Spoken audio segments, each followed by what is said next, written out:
Hi, I'm Martin Shkreli, and this is Chapter 6, Thermochemistry.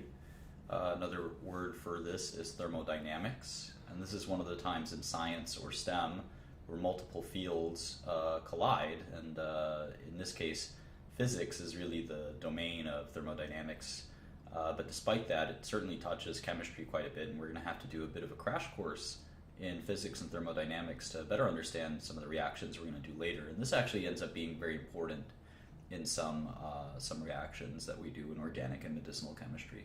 So if you don't understand everything in this chapter, I think it's okay, but I think understanding the gist of it is quite important, especially when it relates to reactions. So anyway, we're going to have to discuss and conceptualize chemistry with respect to energy, and that can be a difficult thing to do. Energy is a bit amorphous, and as a concept it can be confusing to chemistry students, so I encourage you to stick with this lesson. It might be a little dense. As usual, it will take about an hour to 2 hours. I'm not exactly sure, probably on the shorter side of that. This is going to be pages 245 to 294 in the Zoomdahl and Zoomdahl 9th edition of chemistry, which is the textbook that we're using to study general chemistry. So without any further ado, let's start talking about energy. So what the heck is energy? What is the nature of energy? And we're going to define energy, and the definition is actually pretty simple, but how we use it is not. So we're going to say that energy is the capacity to do work. And sometimes we'll also say to produce heat. And these are kind of symmetrical ideas, but they're different enough that we're going to put the or in there. Produce heat or to do work. That's what energy is. We're going to think about that very carefully. And chemistry has a tremendous focus on energy, and heat transfers especially, less so work. Work is the sort of domain of physics. In chemistry, we're more thinking about heat. This is really quite important. And so there is a law of conservation of energy, which is similar to law of conservation of mass, and it's that energy can't be created or destroyed. And that's an important concept to understand. It can be converted to a different form of energy. And what does that mean? Well, there's two forms of energy: potential energy and kinetic energy. And I think you've studied this term at some point in your life, kinetic, and it simply means the energy of motion or moving, right? And potential energy is what it sounds. It's energy that's due to its position. Like a boulder rolling at the top of the hill has a lot of potential energy. We'll also discover that molecules themselves, like methane, have potential energy too. And we're going to have to think about that really carefully. We know that kinetic energy is due to mass and velocity. In fact, I think there's a formula that goes something like this, and it relates the amount of energy to mass and velocity. So the more the mass of something and the more the velocity of something, the more the energy. That's why a bullet has a very small mass, but it has a tremendous velocity. So it's very powerful. There's a lot of kinetic energy. A train isn't that fast. It could go maybe 1,000th or 100th of the speed of a bullet. But here's the 7 train that I was used to taking as a kid. That train doesn't have as much velocity, but its mass is enormous. So this equation makes a lot of sense. So in any event, we certainly can convert from potential to kinetic and backwards and forwards, and this makes sense. The boulder rolling down the hill has high potential energy, but it eventually converts to kinetic energy as it swooms down the hill, and then when it stops, it's lost both its kinetic and potential energy. But at some point, this energy is going to transfer. The potential energy will convert it. Same thing with methane. When we combust methane with O2, we end up getting its potential energy converted into heat. It produces heat. And that's how we heat our homes, with methane. So it's kind of an interesting concept. We also get something called frictional heating. So friction is what happens when this boulder rolls down and it'll stop. It won't go forever because of friction.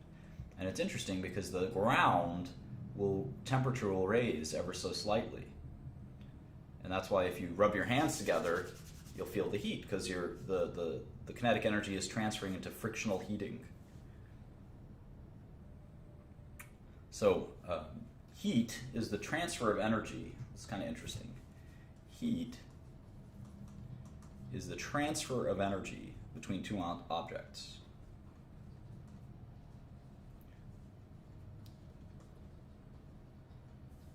Due to a temperature difference. It's kind of interesting. It's like equilibrium concept.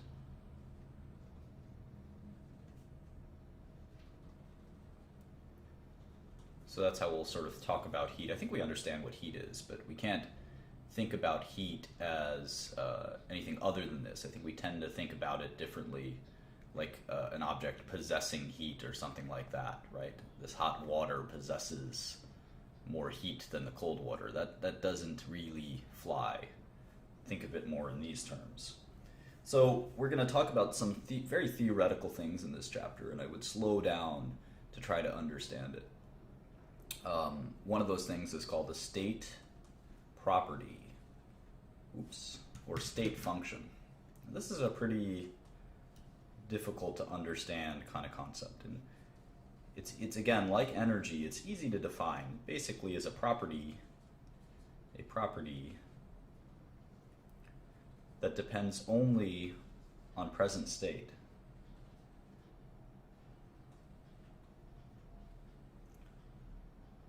It's a property of a system that depends only on that system's present state. So I omitted kind of the reference to a system because I don't want to confuse you. But a property that depends only on a present state. A property of a system that depends only on the system's present state. So one property that's a state property is energy. And the idea is that it's pathway independent. So the pathway it takes to get from point A to point B, whether you go in a straight line or you go in a roundabout line, a state property is independent of pathway. And this is an important sort of concept. And this is all very theoretical, and we're not gonna have to bother too much about it. So energy is a state or state function or state property, but work and heat are not. Work and heat are not. Work and heat are more like this, and energy is sort of A and B, if that makes sense. So we're going to go through that in more detail. It's a bit cumbersome and a bit theoretical, but you'll sort of understand it as we go through this chapter. And if you don't fully understand it, watch it again, give it your best shot. And again, it's not going to be the most important thing we study in this course. Sort of like gases, this is not the most crucial thing if you're trying to study pharmaceuticals, especially in the end. But here we're going to start talking about things that are crucial. So on page 248, we're going to go through this. This is one of my favorite reactions. We're going to go through it quite a bit. This is methane gas. This is a combustion reaction. You can see it's oxygen here, so we're going to combust methane gas. And what we get is carbon dioxide, water, and energy, or heat. And this is how we heat homes. Many homes in America are heated through the combustion of this methane gas. It's a very good reaction in terms, and we'll see why exactly in a second.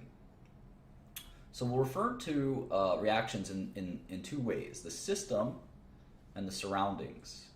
So surroundings is everything but the products and the reactants. The system is just the reactants and the products involved in the reaction. Surroundings is everything else, the universe. Even the reaction's container is part of its surroundings. Everything but the reactants and the products.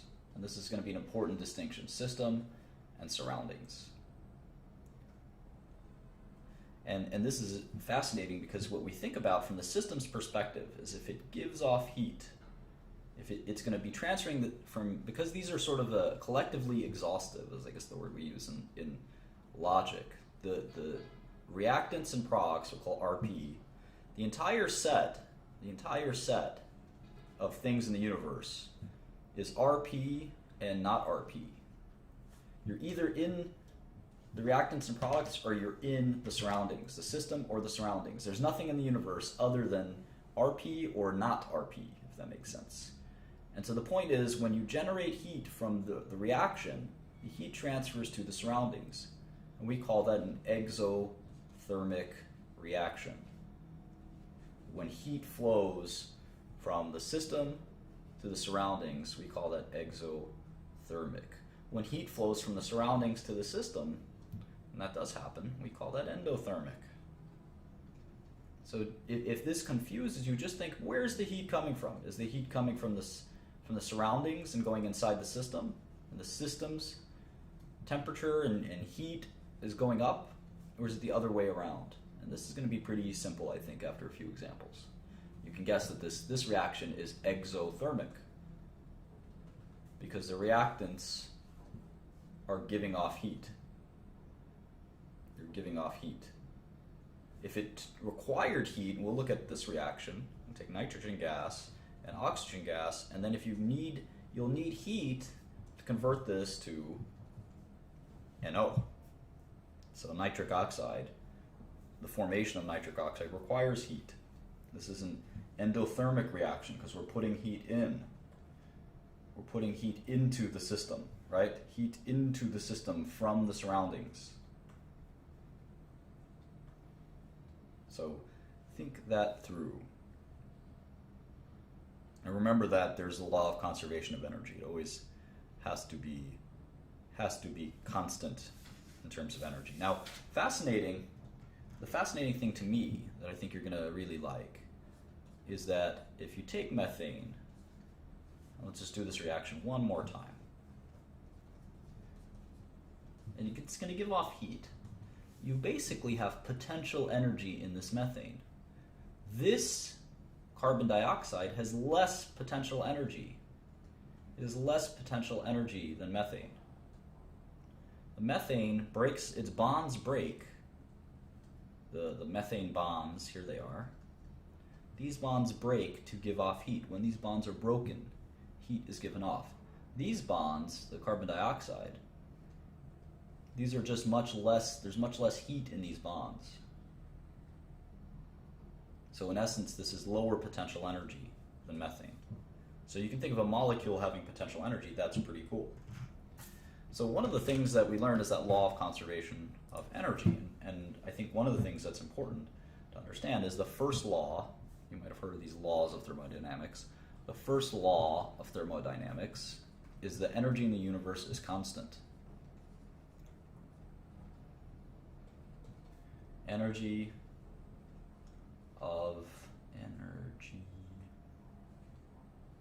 of the universe is constant. And that's quite important.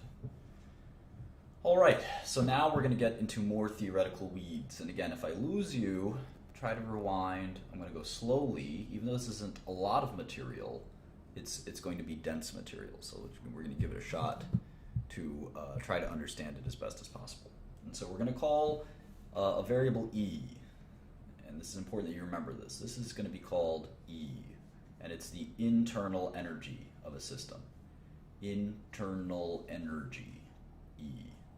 And please don't lose sight of this, because we're going to learn a lot of terms that are going to be a little foreign to you. It's easy to understand what methane is. It's a gas. But when we talk about conceptual things like energy and internal energy and work and pressure and volume, you might get lost because you can't sort of refer to them in real life as a tangible identity. So this is all theory, and theory is sometimes hard to master, so stick with it if you can. So the internal energy of a system, we're going to define that as the sum. Sometimes we write sum as sigma, but we can just write the sum of the kinetic and potential energies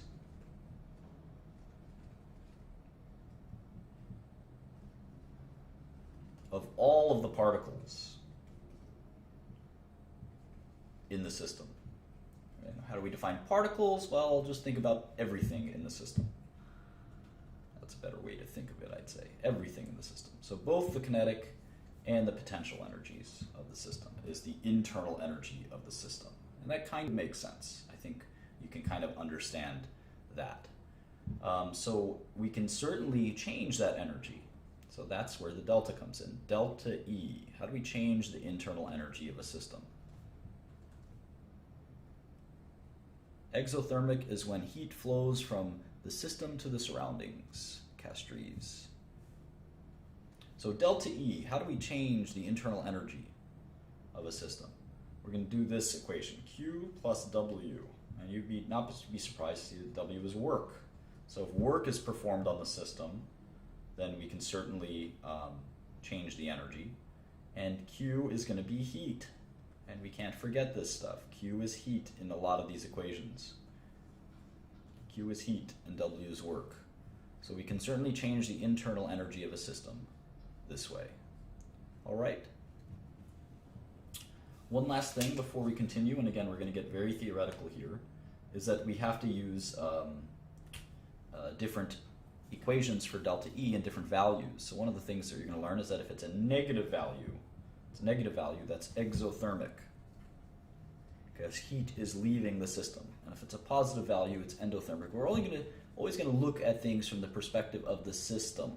The system as this box, and a bigger box is the surroundings.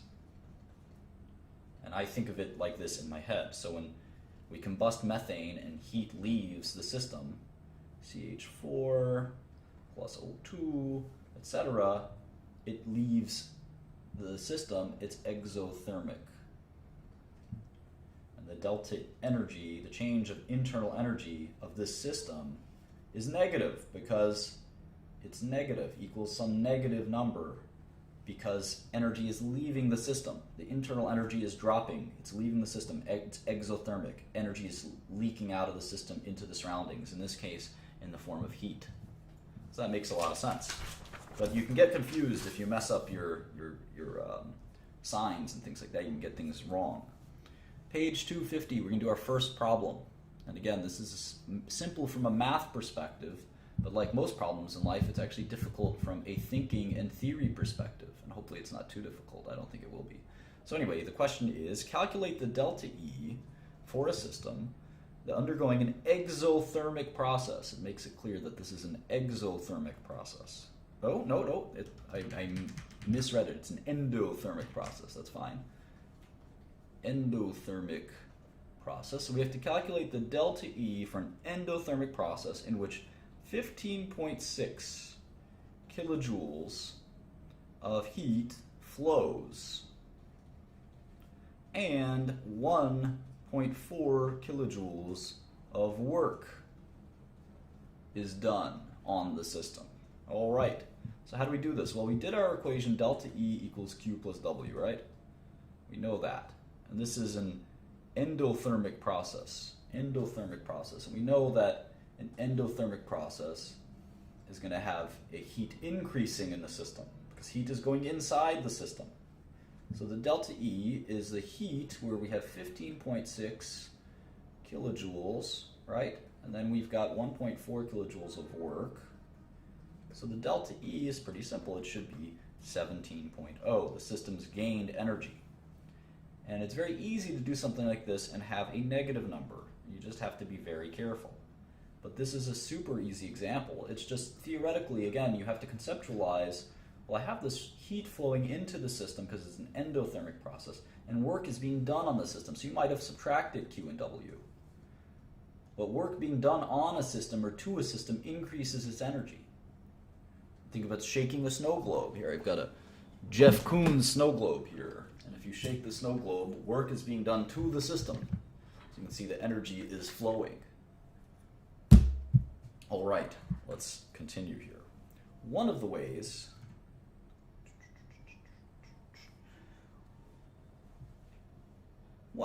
that work is done with chemistry quite often is when a gas expands or compresses. So in an engine, a good example is an automobile engine where you have a piston. Here's a piston.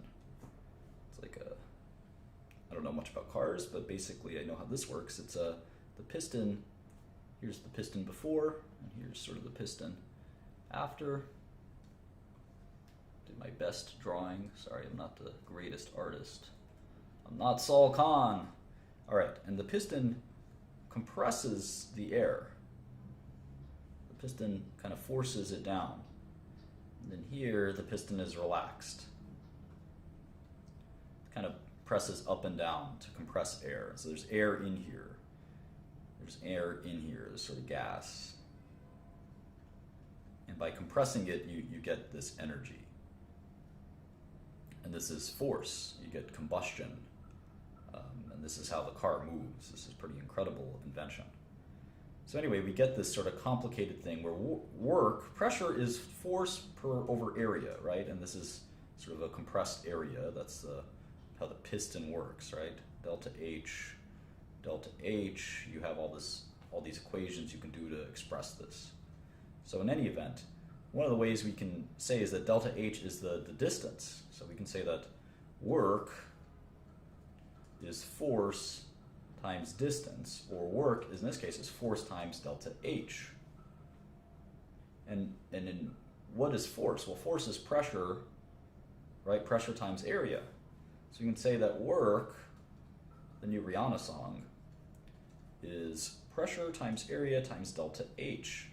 We're going to keep transforming this mathematics to try to get a sense for all this stuff. Well, let's see. Volume is we're going to refer to as delta V. Volume is delta V. We're going to say that the change in volume is the area times the delta H. So it's the change in volume. This makes a lot of sense. It's the area times the delta H. So if you transform all this stuff, we get work is equal to pressure times the change in volume, which kind of makes sense here.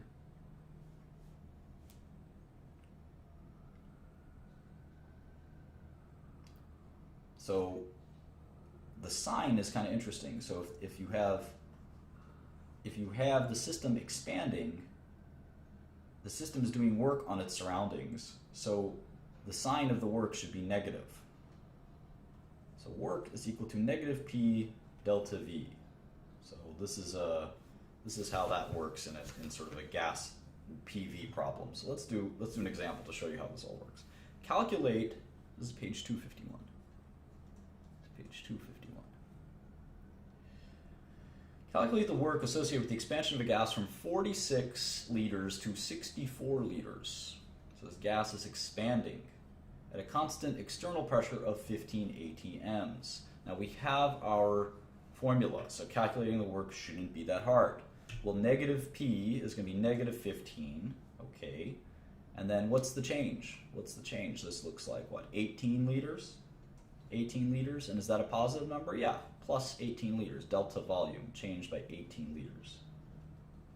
All right, so the answer is pretty simple. The work is negative 270 liters per atmosphere, or negative 270 liters. So the gas is expanding, so it's doing work on its surroundings.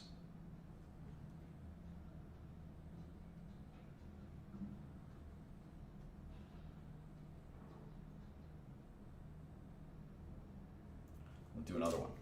Let's do another one.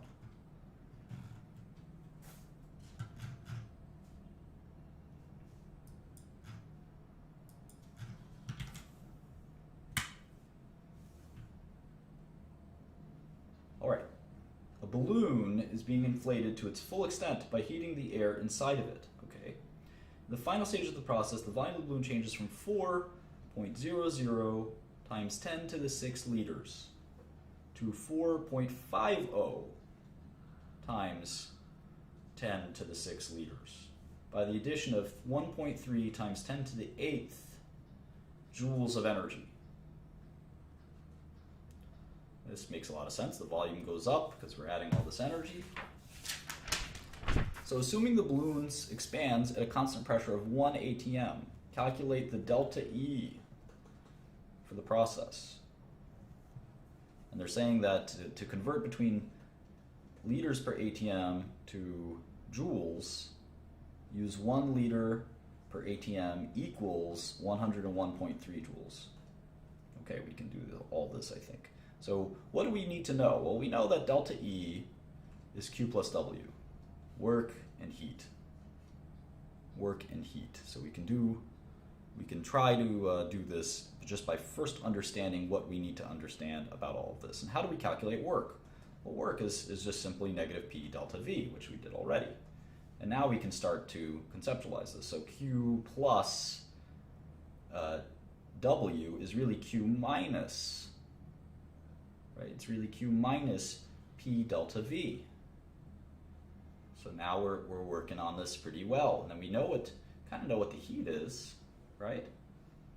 And we can see what the change in the volume is. It's 0.5, right? 0.5 times 10 to the 6 liters. And it's a positive number, right? It's a positive number. And 0.5 times 10 to the 6 is really 5 times 10 to the 5th, right? You just move this over 1 and decrease the exponent. So it's 5.0 times 10 to the 5th. That's the delta V. How about the work? Well, the work is negative, the pressure is negative 1 ATM. Why is it negative 1? Well, the pressure is 1 ATM and the formula is negative P. The pressure is 1 and negative 1 is the P. So negative 1 times 5.0 times 10 to the 5th is just simply negative 5.0 times 10 to the 5th liters per ATM. And they told us we can convert 1 liter ATM to 101.3 joules, right? So we should do that in a second. How do we do that? Well, let's go here. We have our number, right? Negative 5.0 times 10 to the 5th liters per ATM. And we want liters per ATM to be on the bottom, right? So we're going to do a classic dimensional analysis. So we're going to say 1 liter per ATM is equal to what? How many? 101.3 joules. So we can cross these out. Nice. And remember, this is a very small number, right? This is a very small number. It's a negative number. It's a very large negative number, I should say, is another way to think of it.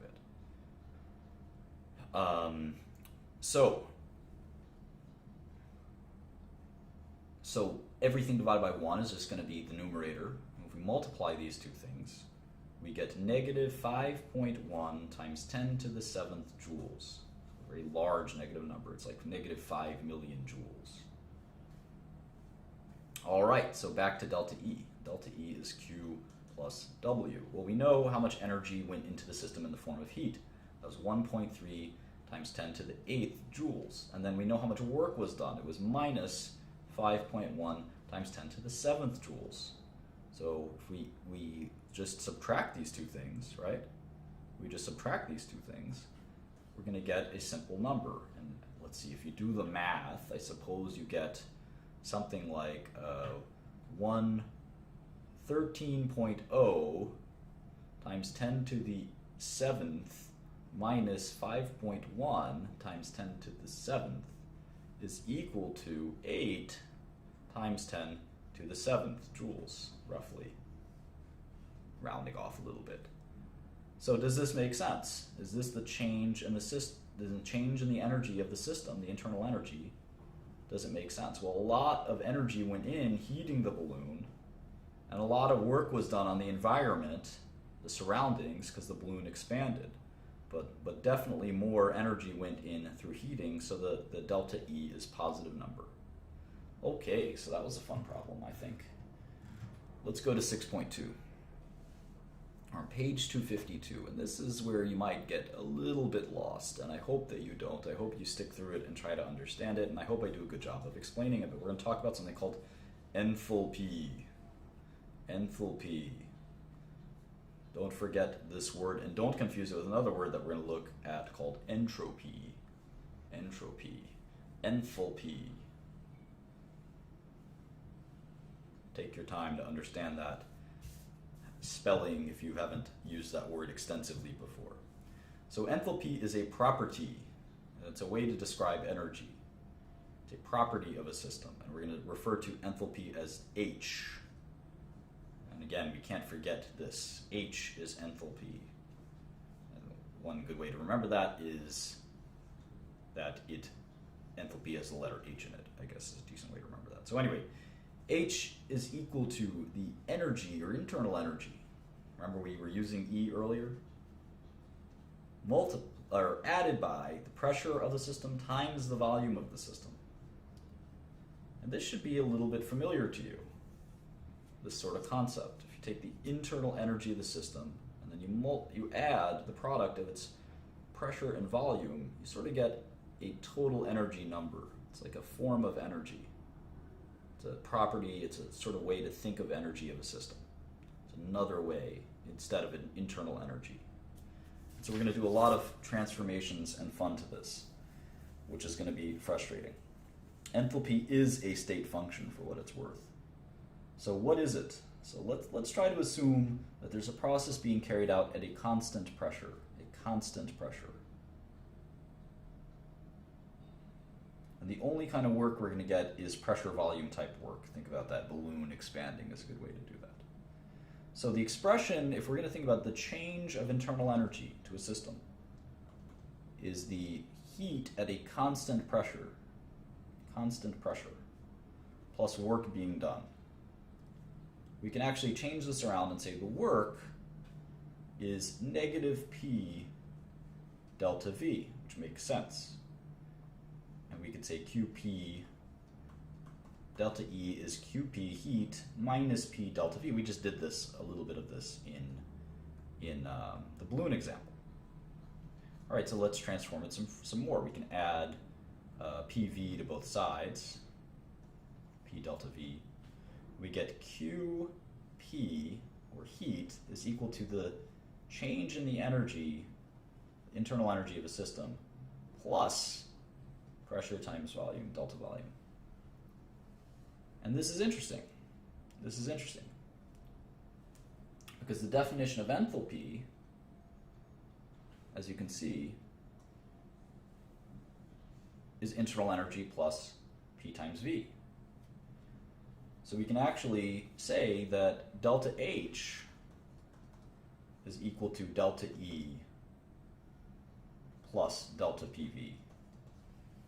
And again, how much you understand exactly why, I don't know is that important. And now fascinatingly, you can see that both of these things are equal to the same thing. They actually must be equal. Delta H, or the change in enthalpy, is actually equal to the change in heat, or heat. And this is going to end up being a very important concept.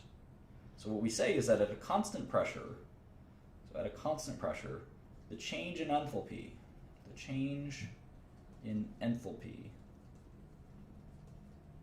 or delta H, is equal, of a system, is equal to the energy flow as heat.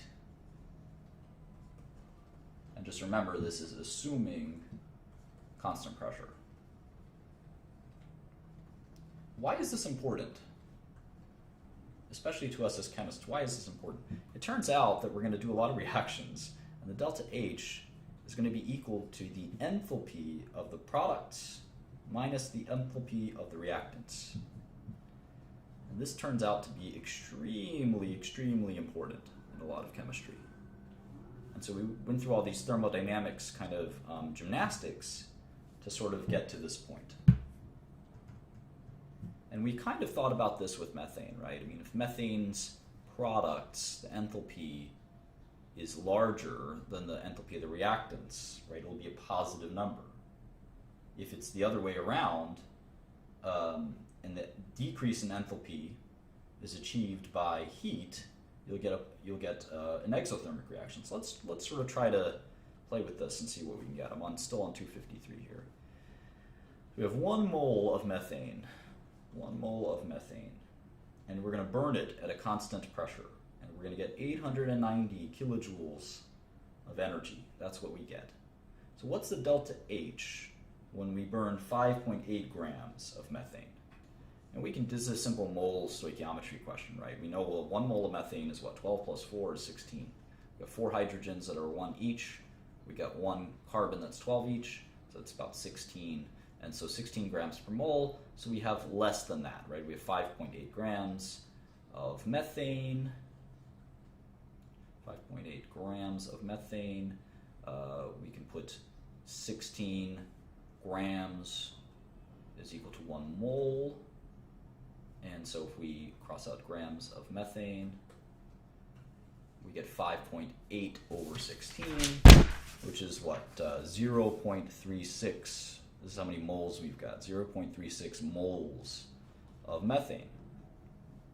And so we know that when we burn it, we get an exothermic reaction, negative 890 kilojoules per 1 mole of methane being burned. We can cross out 1 mole of methane. We multiply 0.36 by negative 890 kilojoules, and we get negative 320 kilojoules. And so the delta H is equal to the heat flow, and change in enthalpy is equal to the energy flow as heat. So the delta H, you don't have to do anything to calculate products or reactants, just know that it's negative 320 kilojoules. That was the heat flow of the reaction. The system lost 320 kilojoules because we burned, right? We burned the methane, and heat left the system.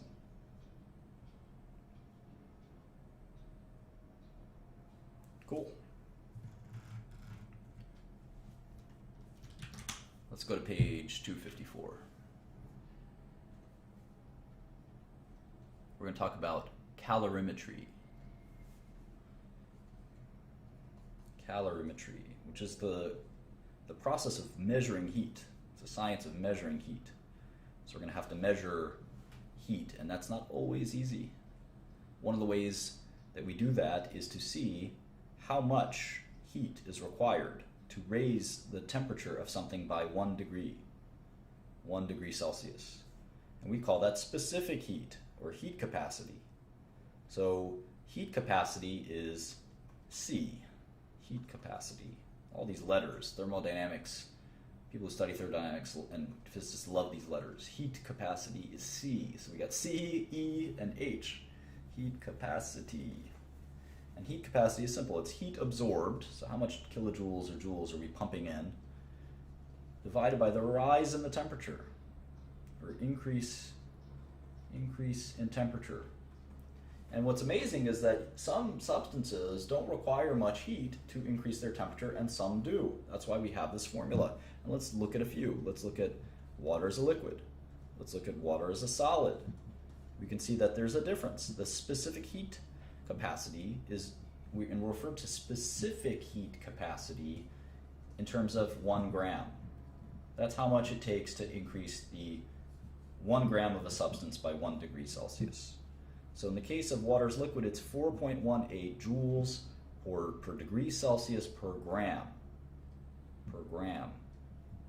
And in the case of water as a solid, it's 2.03. So you can see that it's harder, it takes more energy to increase the temperature of water as a liquid than as a solid, like an ice cube. It takes twice as much energy. Isn't that interesting? How about something like aluminum? Aluminum as a solid. It doesn't take much energy at all to increase the temperature of aluminum. And we'll study why maybe a little bit later. So if we study this on a per mole basis instead of a gram basis, we'll call that the molar heat capacity. The molar heat capacity. And I'm not going to go into too much details into how we use calorimeters and do calorimetry, but let's do some examples. I'm on page 255. So we're going to mix 50 milliliters of 1 molar hydrochloric acid at 25 degrees Celsius with 50 milliliters. This is a fun reaction of 1 molar sodium hydroxide, also 25 degrees Celsius. And the calorimeter increases its temperature from 25 degrees Celsius to 31.9 degrees Celsius. we know that the reaction that is happening here is, of course, protons and hydroxide ions are becoming water in the liquid form. Remember that these are always liquid. You know, the sodium, the reactants are in a liquid form. So heat is being released. So this is an exothermic reaction, right? The temperature is going up. We know that much already. This is an exothermic reaction. And in fact, this is kind of an explosive reaction, as you can imagine.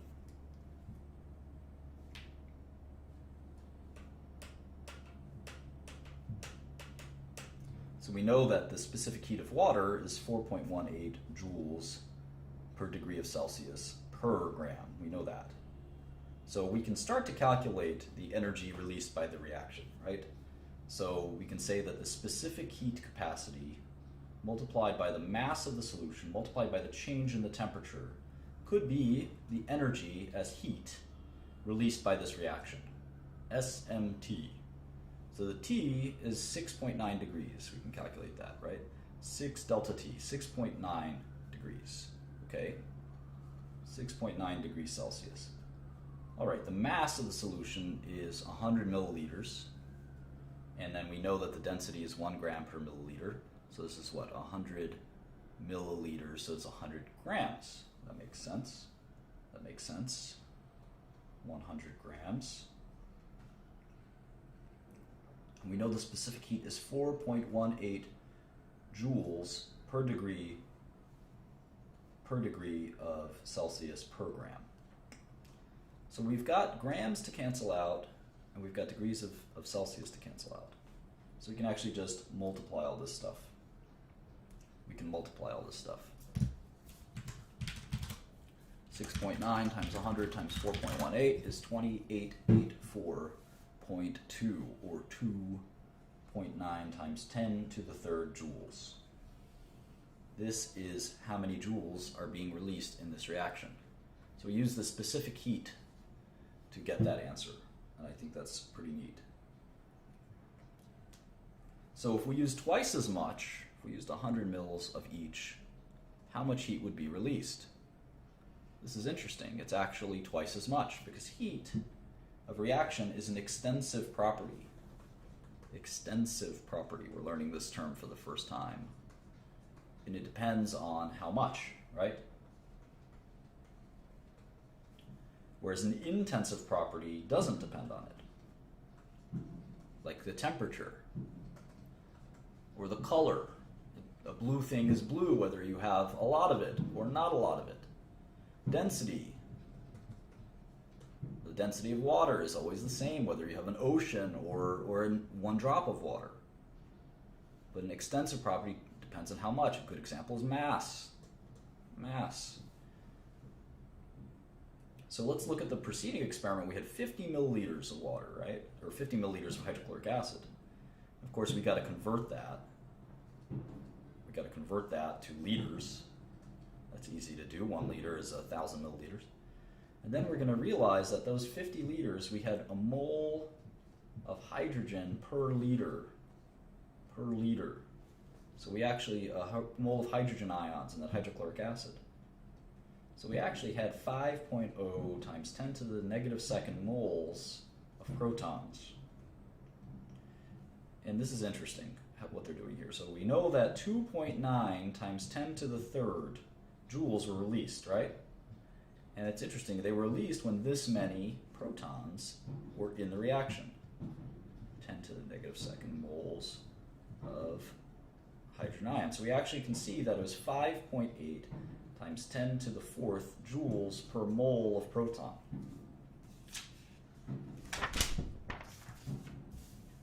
So this is the magnitude of the enthalpy change per mole. Per mole, and we're going to do that a lot in chemistry. So this is 58 kilojoules per mole. 58 kilojoules per mole. So the delta H of this reaction is negative 58 kilojoules per mole. That's pretty interesting.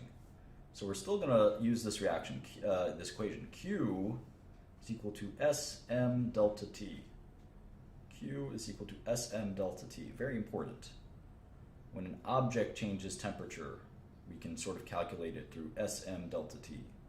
So let's do some problems. Let's see if we can do this big problem all in one page. I hope so. Page 256. All right, let's get ready. We have 1 liter of barium nitrate, of 1 molar barium nitrate. We know that is BaNO32. This is a solution at 25 degrees Celsius. And we're going to mix it with 1 liter of 1 molar, and they're making it nice for us, sodium sulfate, Na2SO4, at 25 degrees Celsius in a calorimeter. When we get the white solid of barium sulfate, makes sense. Guess this is this the precipitate? I don't know, maybe. And the temperature of the mixture increases to 28.1 degrees Celsius. So automatically in your head you say, okay, delta T is going to be 3.1 degrees Celsius, right? Okay. Assuming that the calorimeter absorbs no heat, the specific heat capacity of the solution is 4.18 joules per degree Celsius per gram. The density at the end is 1.0 grams per milliliter. What is the enthalpy change per mole? What is the enthalpy change per mole? All right, so we want the enthalpy change per mole of barium sulfate formed. This is going to be a lot of fun. So, how are we going to do all of this? Well, let's see. Barium is going to be the ion, right, in water. And then sulfate is going to be the anion, and they'll form this BaSO4. Right, so we have to calculate the delta H. And the delta H will be the Sm delta T, so it's going to be Sm 3.1 degrees Celsius, right? And we know the mass is, what, 2 liters, right? So what's the mass? If it's 1 gram per milliliter, right? 1 gram per milliliter. Let's do that easily. 2 liters, and if we have to calculate that into milliliters, because we know that the density is here, 1 gram per milliliter, so we have to calculate it and then calculate it back, I guess. 1,000 milliliters is 1 liter, so we cross out liters. So it's 2,000 milliliters, and that makes intuitive sense. 2 liters is 2,000 milliliters. And 1 gram is 1 milliliter, so we can cross out milliliters. So we see that it's 2,000 grams. 2,000 grams, or 2.0 times 10 to the third grams. So we actually have got mass now too. So it's S, which is specific heat, times 2.0 times 10 to the third grams times 3.1 degrees Celsius. So what's the specific heat? Well, we know what that is. That's just 4.18 joules. So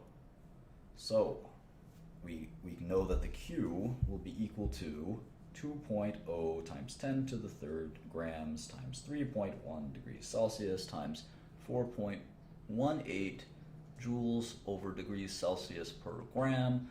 We don't need grams anymore as a unit. We don't need degrees of Celsius anymore as a unit. We just need the product of all this stuff. So that is 2 times 3.1 times 4.18, or 26 times 10 to the third. And is this a positive or negative number? Well, right now it's 2.6 or 26 times 10 to the third or 10 to the fourth if we do it as 2.6. So the Q is also, the pressure is constant, so Q equals QP, which is delta H, is negative 2.6 times 10 to the fourth, because that's how much we're giving off, right? That's how much we're giving off in heat. That's because the heat is increasing, right? The heat went from 25 to 28.1. Cool.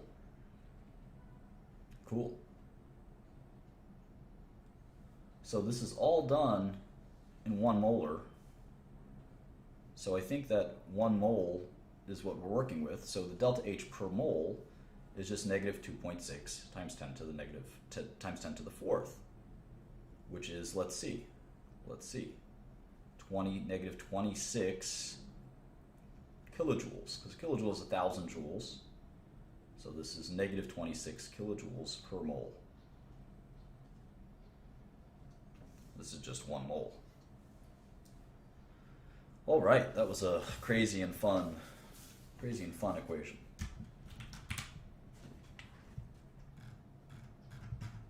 I know that we need to do more of the same.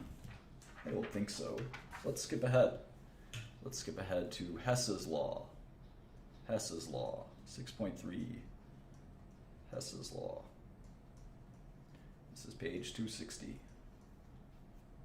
Just want to check the time. I've gone for about an hour now, with probably another half an hour to go.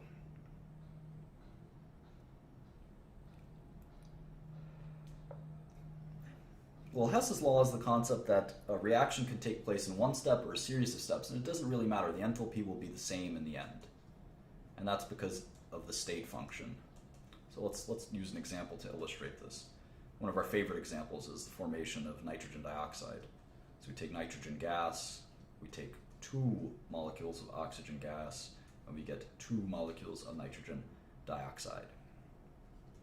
And the delta H of this step, we'll call it delta H1, is 68 kilojoules. So it requires heat. We need to put in heat. We need to put in 68 kilojoules. Okay. Let's keep looking at this. So we're oxidizing nitrogen, so we need heat. That makes a lot of sense. All right, so let's break this down. Nitrogen gas plus oxygen gas will yield nitric, right? Nitric oxide, nitrogen oxide, nitrogen monoxide, I guess. And the delta H of that requires a ton of heat, 180 kilojoules. But when we take that nitric and we combust it, this is pretty interesting. To get to nitrogen dioxide, the delta H of that, the third step, is actually very exothermic. It releases a ton of energy. So the net reaction, which is actually just this guy, delta H2 plus delta H3 is going to be equal to 68 kilojoules. And this sort of makes sense from a conservation of energy perspective, but we like to call it Hess's law. Hess's law. So these enthalpy changes are going to be pretty important. And so they give another example, which isn't surprising. And in fact, it kind of shows that you can reverse all of this. If you reversed all of this, it would be negative 68 kilojoules. So if you took nitrogen dioxide and you decomposed it back into its original form, so it would be the other way reaction. And that makes a lot of sense. So let's continue. Let's continue to look at this. We're on page 262.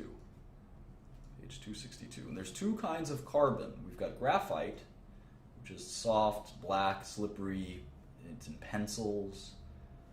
And then we've got diamond, which we all know what a diamond is. It's a very hard gemstone. So the enthalpy of combustion for graphite is negative 394 kilojoules per mole.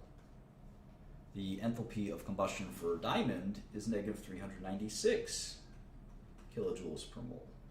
So what is the delta H to go from carbon as a graphite solid to carbon as a diamond solid? What is the delta H? Well, we know that a few things, right? We know that carbon, when we combust carbon as graphite, it's going to require O2. That's a combustion reaction, we know that. We actually get carbon dioxide. And this releases a ton of energy. The delta H is negative 394 kilojoules. The same concept with the diamond, the entire same reaction, gives us a delta H of negative 396 kilojoules. So we combine these equations. It's kind of going to be kind of interesting. If we take the reverse, keep that in mind, the reverse, we can actually reverse this equation. We take this equation and we take the reverse. We take CO2,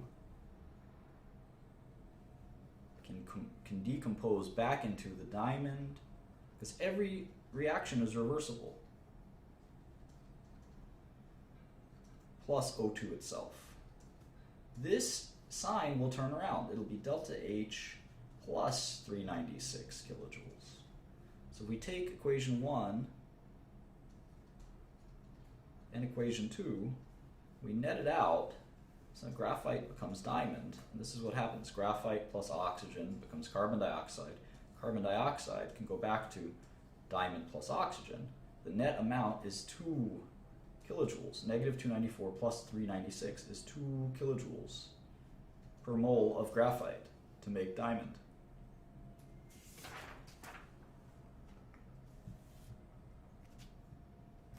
And of course it's endothermic because we have to pump a bunch of energy in.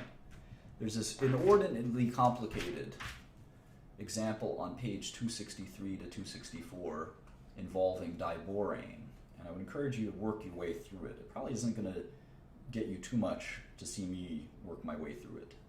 I don't know that that's a best use of our time, but it's similar to this, except it's way more complex and it requires a lot of patience and ability to go through it. So it's 2 boron plus 3 hydrogen gas gives this compound called diborane, B2H6. And you can go through that if you'd like. It's a very detailed equation and reaction, and I think you'll enjoy it doing it. You'll be very satisfied after you do it, but I think watching me futz around with it isn't going to really get you too far. So I would just encourage you to do that equation yourself. All right, 6.4, or if you need more examples, just Google, you just Google Hess's law. Google Hess's law and you'll be able to get some understanding of it. So, standard enthalpies of formation. This will be the last thing we discuss in this chapter. And we're going to skip 6.5 and 6.6 because they're really physics and other social science type of things. I'll describe them in brief before we skip them, of course. From page 264, 265. Enthalpies of formation. So we actually get a standard enthalpy of formation. We don't need to constantly measure them. We can look them up. A standard enthalpy of formation. And anytime we use that word standard, it means something. And in this case, it's delta H, degree, and then F. So what this means is the formation of 1 mole of a compound from its elements in their standard states. So they're all standard temperatures, for instance, 1 atmosphere and 25 degrees Celsius, etc.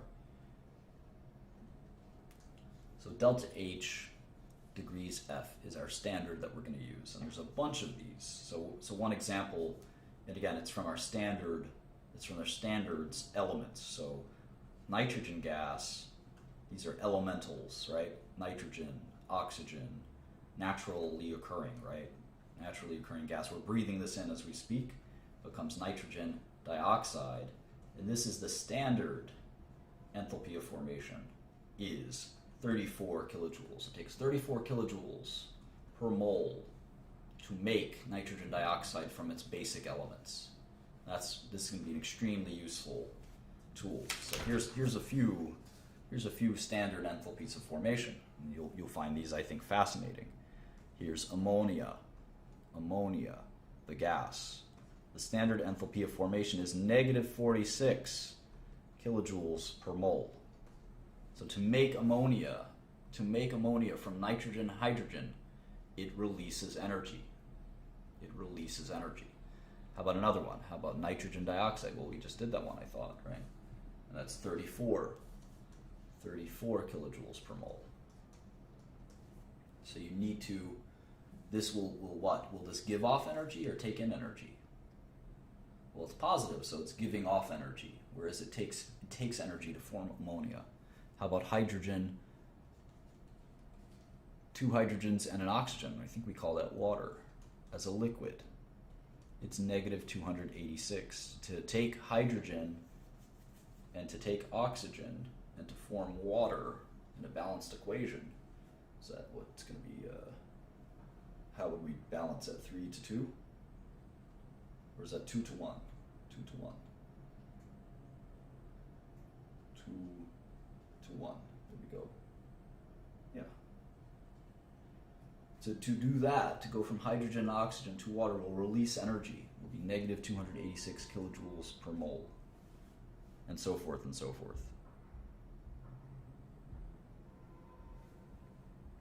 And so, interestingly, if we look at methane, CH4 comes carbon as a solid and 2 hydrogen gas.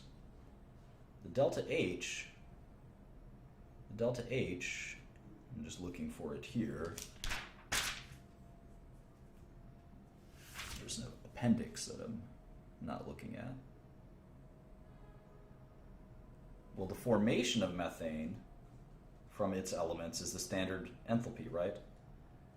And that, delta H, of course, is exothermic. It's negative 75 kilojoules per mole. Releases energy.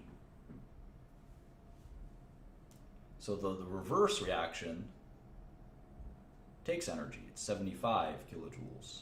It's negative delta H, standard enthalpy. So keep that in mind as you think through sort of taking methane apart will require a bunch of energy. Putting it together takes in a lot of energy, or gives off a lot of energy, I guess is the way you can think of it. So 75 kilojoules per mole is a lot of energy. It's a lot of energy.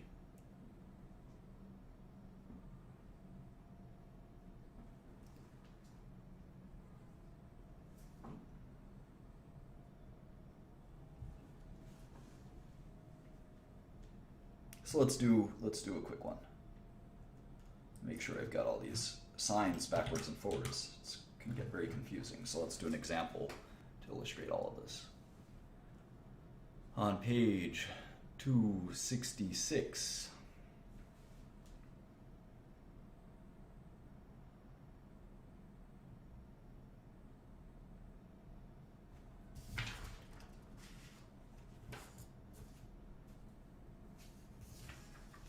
we're going to do the methane experiment very slowly.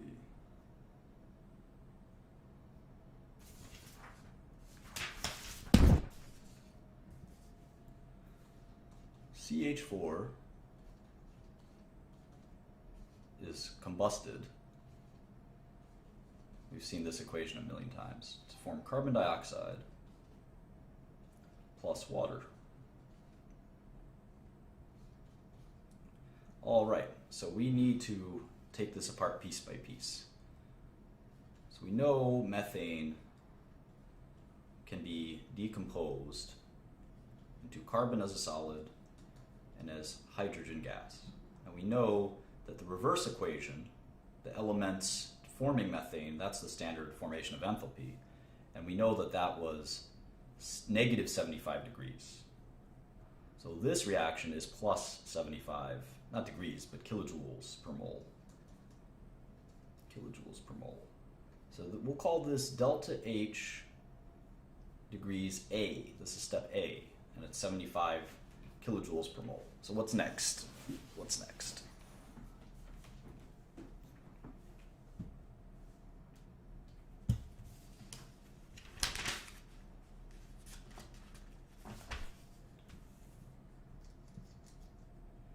Oxygen, we don't need, it's in elemental form already, so its delta H degree is, for B, is 0. How about this guy? We'll just take the delta H for all of them. So how about for C? Well, let's see. Carbon as a solid plus oxygen gas will yield carbon dioxide. That makes sense. And on our chart, we know that the delta H, standard enthalpy of formation, is negative 394 kilojoules per mole. We know that. Carbon dioxide. Now about for water, so this is going to be negative 394 kilojoules per mole. So that's this third one. Now how about for this guy? Well, for water, we can also look this up. We just did this in the sidebar, 2H2 plus O2 as a gas yields 2H2O. And for each one, it's negative 286 kilojoules per mole, and we have two of them, so keep that in mind. We gotta multiply this by 2 to get negative 572 kilojoules per mole. Negative 572 kilojoules per mole. So the formation, so the delta H of methane is positive 75 kilojoules per mole. So we have to put in 75 kilojoules per mole to make the methane. We get out all this, negative 394, negative 572, which is a ton, right? That's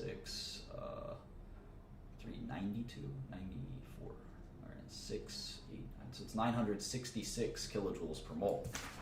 That's a huge amount. So if we only need 75, total amount is 891. 891 kilojoules per mole are made when we combust methane. And this makes sense. Combusting methane gives off a huge amount of energy. So this is a very efficient reaction. Doesn't take much energy to create methane, but when we combust it, we get a huge amount out. So we can actually say that the delta H for a reaction in degrees is the sum, or sigma, of the number of moles of the products multiplied by the delta, the delta H formation, standard enthalpy of formation of those products, multiplied by all the same, or subtracted by all the same for the reactants.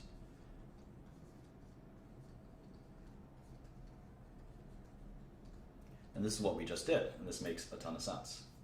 We don't include elements because the elements don't require anything to be formed. So we can do a ton of these examples if we wanted, but I think this equation is just as good, and we don't have to sit there and calculate all of the how exactly reactions are exothermic or endothermic and exactly how much. We did that with methane. We did that here.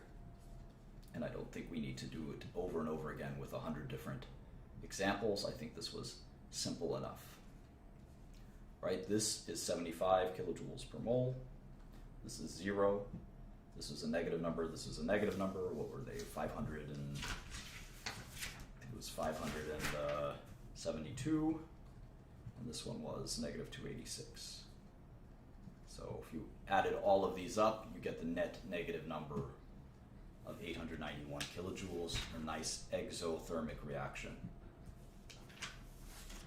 And this is pretty cool because basically it says that the formation, delta H degree F, the standard enthalpy of formation, can tell you how the reaction, how exothermic and endothermic it's going to be. You don't have to predict it any other way other than just adding them up, which is pretty neat. So 6.5 and 6.6 talk about fossil fuels.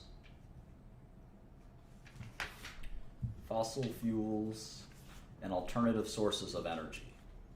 If you're going to get into the energy field, you can do that, and this is the cool thing about chemistry.